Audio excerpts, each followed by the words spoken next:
Nous sommes à New York, en plein cœur de Manhattan, sur le campus de NYU, l'une des universités les plus prestigieuses et les plus chères du pays. Les frais de scolarité s'élèvent à 60 000 $ par an. Une fortune pour Elise, étudiante en 5e année d'agroalimentaire. Alors pour payer ses études, la jeune femme enchaîne les rendez-vous. Ce matin j'étais en cours, là j'ai un déjeuner avec un homme à midi. Ensuite, je rentrerai sûrement chez moi bosser. Et juste après, je dîne avec un autre homme. Pour une centaine de dollars, Elise accompagne des hommes seuls à déjeuner ou à dîner. Le tout sans aucune contrepartie. Mais avant de retrouver son prochain client, elle passe chez elle s'apprêter. J'aime bien porter une robe quand je vais en rendez-vous. Ces hommes payent pour sortir une jeune et jolie étudiante. Donc j'essaye de jouer le jeu. C'est comme un uniforme en fait. C'est détaché de toute émotion. Et votre colocataire sait? Non, j'ai honte. Peu de mes amis sont au courant. C'est pas quelque chose dont je suis fière. Afin d'éviter les questions embarrassantes de sa colocataire, elle se rend dans un café pour consulter ses nouvelles offres. Et l'étudiante a l'embarras du choix. Je me suis connectée ce matin, mais j'ai déjà 7 nouvelles propositions. Là, vous voyez, un homme me propose un dîner pour 200 $. Lui, pour 150. Je peux cliquer sur accepter ou si le prix est trop bas, je peux faire une contre-proposition.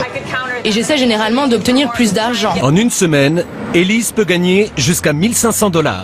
Et c'est sans compter les repas à l'œil. Je meurs de faim. Je suis bien contente de ne pas avoir à manger ce que j'ai acheté moi-même. 13 heures.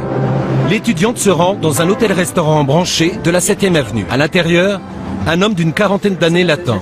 Oui, je veux éviter les problèmes, j'ai une petite amie. Elle me tuerait si elle savait que je voyais d'autres filles. L'homme n'est pas célibataire, mais Elise n'y voit aucun inconvénient. Une fois le déjeuner terminé, la jeune femme ne le reverra jamais. Aujourd'hui, il m'a simplement tendu ce billet. Mais parfois, certains font ça différemment. Il y en a qui glissent l'argent dans un paquet de chewing-gum. Une fois, j'ai eu un billet collé à l'intérieur d'une barre de chocolat.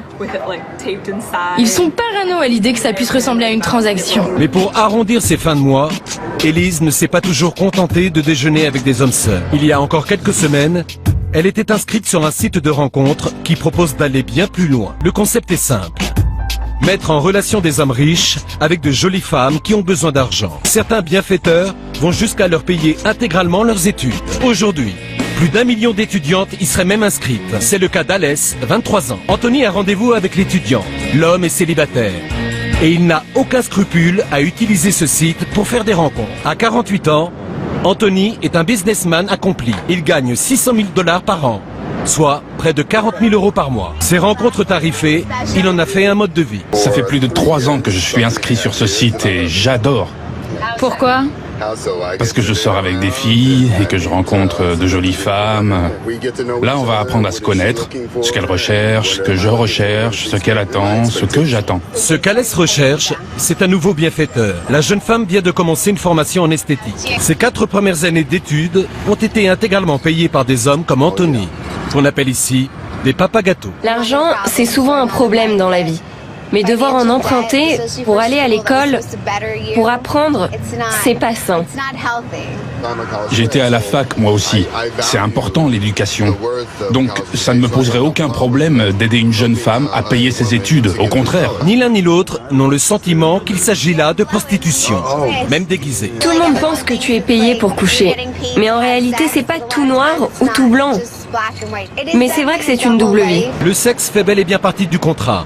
Une clause pas toujours évidente à assumer. J'arrive à me déconnecter de la situation dans laquelle je me trouve. Donc votre esprit et votre corps sont à 2 endroits différents? Exactement. Votre esprit est déjà sur votre prochain projet et votre corps, eh bien, il est là. Trish, sa meilleure amie, est l'une des seules personnes à être dans la confidence. C'est vrai que ça ressemble à de la prostitution, vu de l'extérieur. Moi, je dirais que je vends mes rêves à quelqu'un qui peut financièrement les concrétiser. C'est un contrat. Un contrat pour lequel la jeune femme n'a pas l'impression de vendre son âme au diable. Simplement pour Alès, la fin justifie les moyens.